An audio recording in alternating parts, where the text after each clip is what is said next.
அனைவருக்கும் வணக்கம். இன்றைக்கி வந்து கொற்ற கிராமத்தில் இருக்கோம். பாப்பா உங்கள் பேர்? சரிதா. என்ன படிக்கிறீங்க? 8th ஸ்டாண்டர்ட் கவர்மெண்ட் ஸ்கூலில் படிக்கிறாங்க. உங்கள் பேர் ஐயா? சிங்காரம். இந்த கொய்யா மரம் எப்போ வாங்கினீங்க?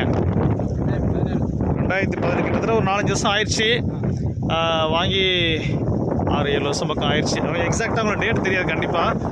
ஸோ சூப்பராக வளர்த்துருக்குறாங்க, கொய்யா மரம் வளர்த்துருக்குறாங்க. பாருங்கள், கிட்டத்தட்ட அங்கேருந்து நடந்து வரணும். அவ்வளோ தூரம் வந்து ஊர் அங்கே இருக்குது.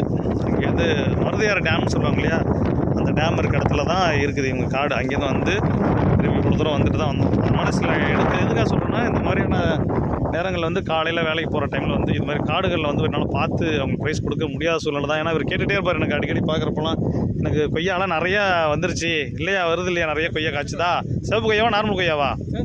சரி, அது மாதிரிலாம் சொல்லுவாங்க. அதனால் எனக்கு கொடுக்க முடியல. அதுதான் என்னோடய சூழ்நிலையை புரிஞ்சுக்கணும். ஸோ எனக்கு அப்படியா, நல்லா இருக்கா, சந்தோஷம். ஸோ எனக்கு நேரம் இருக்கும்போது